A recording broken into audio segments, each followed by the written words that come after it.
Assalamu alaikum wa rahmatullah wa barakatuh. Mes chers frères et sœurs, j'espère que vous allez tous bien. Pour ceux qui ne me connaissent pas, je suis le professeur Leswed Hana, directrice de l'Académie internationale de Smart Ali à Bourgoin-Jallieu en France. Je suis également avocate en Algérie. J'ai validé un bac+4 en France en sciences juridiques et administratives. Je me présente parce qu'il y a beaucoup de gens qui m'ont demandé de me présenter. C'est pour cette raison que je me présente. Bon, aujourd'hui, j'aimerais bien vous parler de la loi d'Evras.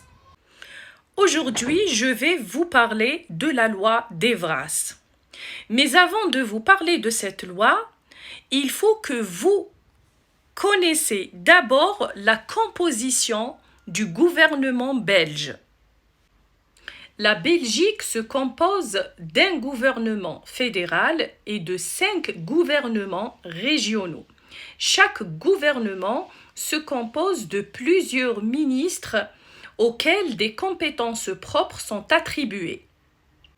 La Belgique compte 3 régions, la région flamande, la région wallonne et la région Bruxelles-Capitale.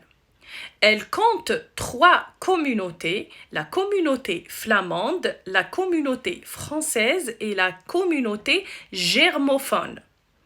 Chaque communauté ou chaque région a son propre gouvernement, excepté la région flamande et la communauté flamande qui ont un gouvernement flamand commun. Maintenant, je vais vous parler de la loi d'Evras. Mais tout d'abord, j'aimerais bien vous lire un article. Cet article a été publié dans le journal du soir, c'est un journal belge, le 7 septembre 2023. Écoutez-moi bien, je vais vous lire cet article. Depuis cette rentrée scolaire, tous les élèves de la Fédération Wallonie de 6e primaire et de 4e secondaire recevront une animation relative à l'éducation, à la vie relationnelle, affective et sexuelle, entre parenthèses, Evras. Une seule animation de 2 heures. Ce qu'on comprend de cela, c'est que la loi Evras est appliquée au niveau de la région wallonne. Juste la région wallonne. Elle n'est pas appliquée au niveau de tout l'État belge. Donc, juste au niveau de la région wallonne. C'est pour cette raison qu'il y a beaucoup de parents qui vivent ou qui résident au niveau de la région wallonne, au niveau de l'État belge, qui ont fait des manifestations. Parce que cette loi n'est pas appliquée sur toute la Belgique, juste la région wallonne. Et bien sûr, je donne raison à tous les parents qui ont manifesté pour essayer de protéger leurs enfants, parce qu'il y a eu beaucoup d'enfants qui ont été choqués de cet enseignement-là. Maintenant, on se pose des questions. Déjà, la première question, est-ce que le gouvernement de Wallonne a consulté des spécialistes en pédopsychiatrie et en psychologie avant de régir cette loi? Ça, c'est la première question.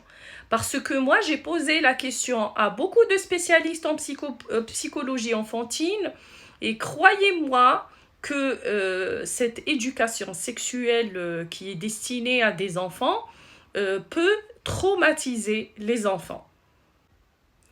Maintenant, on va parler de la loi d'Evras par rapport à la France. Je vais vous lire un article qui a été publié le 16 septembre 2023 sur le journal quotidien national français Libération. Je vais juste vous donner le titre. Éducation sexuelle dès 5 ans. 2 points. Non, la loi Evras ne concerne pas la France. Donc, sachez que la loi d'Evras ne concerne pas la France. C'est une loi qui a été appliquée au niveau de la région wallonne, donc dans l'État belge. Si aujourd'hui on va parler de l'enseignement de l'éducation sexuelle en France, eh bien cette éducation sexuelle existe en France. Mais ce n'est pas la loi d'Evras. La loi d'Evras, c'est une loi qui est appliquée au niveau de la région wallonne, au niveau de l'État belge, et pas dans les autres, mais elle n'est pas appliquée au niveau des autres régions. Pour ce qui est de l'éducation sexuelle, je vais essayer de vous lire un peu l'article qui est rédigé sur le site officiel de l'éducation.gouv.fr. Donc, éducation sexuelle est partagée en 3 branches. Éducation sexuelle d'un point d'un point de vue psycho-affectif, éducation sexuelle d'un point de vue biologique, et l'éducation sexuelle d'un point de vue social. Je vous invite à lire l'article, comme ça vous allez voir plein de... Donc vous allez voir qu'il y a quelques détails quand même qui ne conviennent pas du tout au public.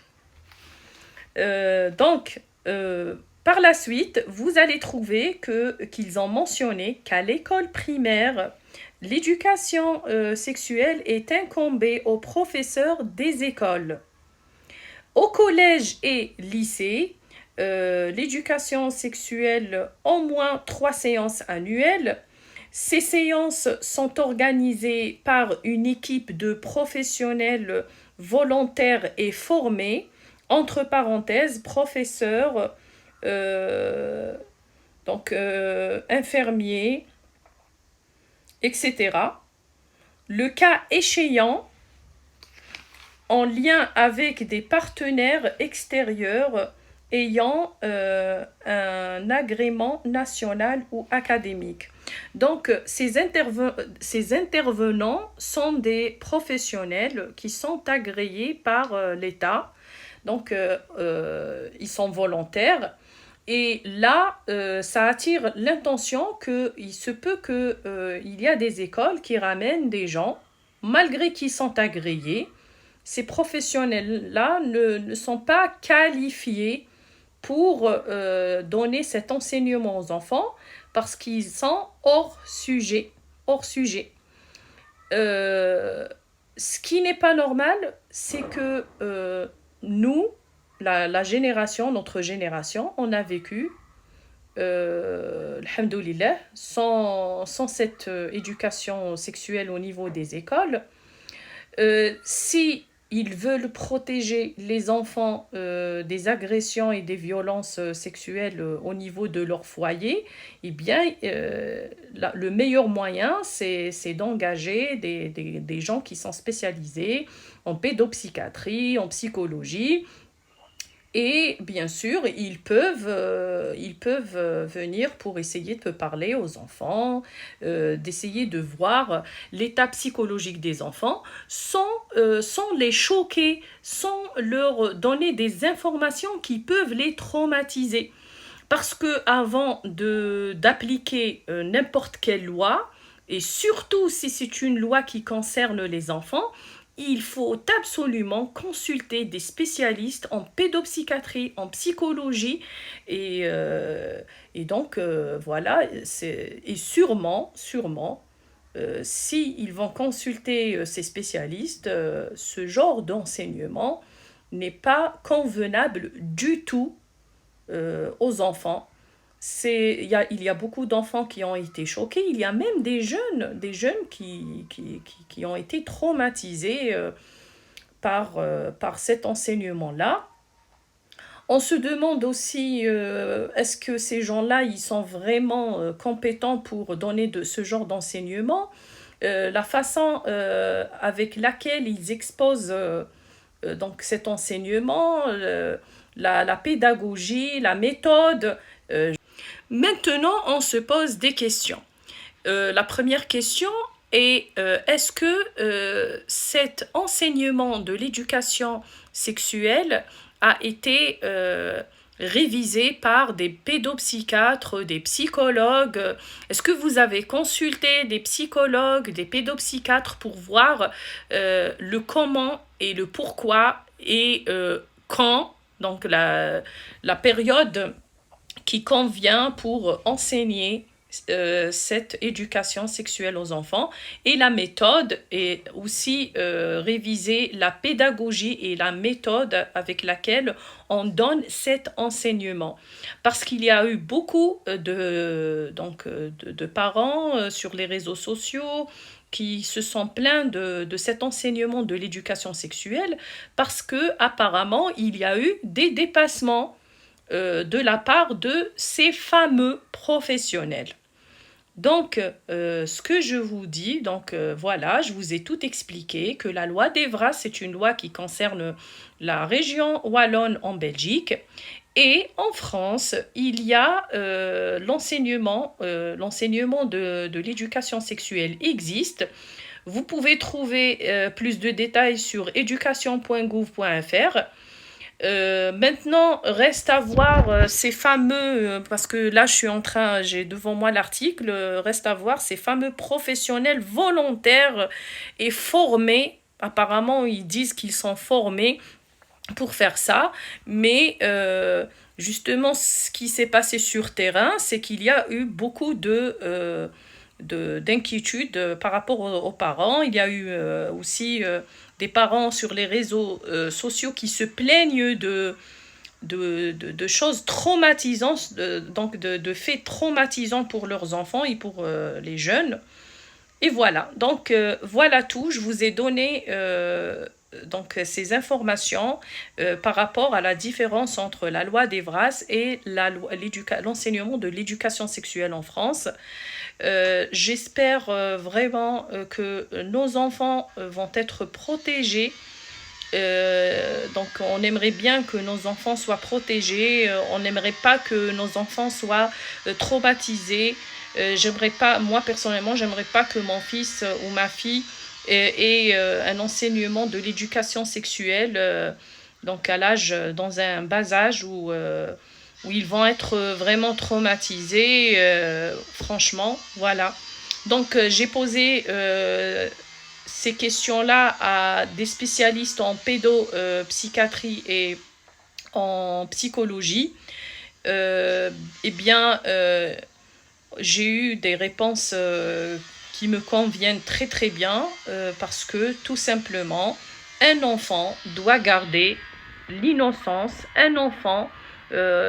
on doit préserver l'innocence de nos enfants, on doit les laisser jouer, on doit les laisser s'épanouir.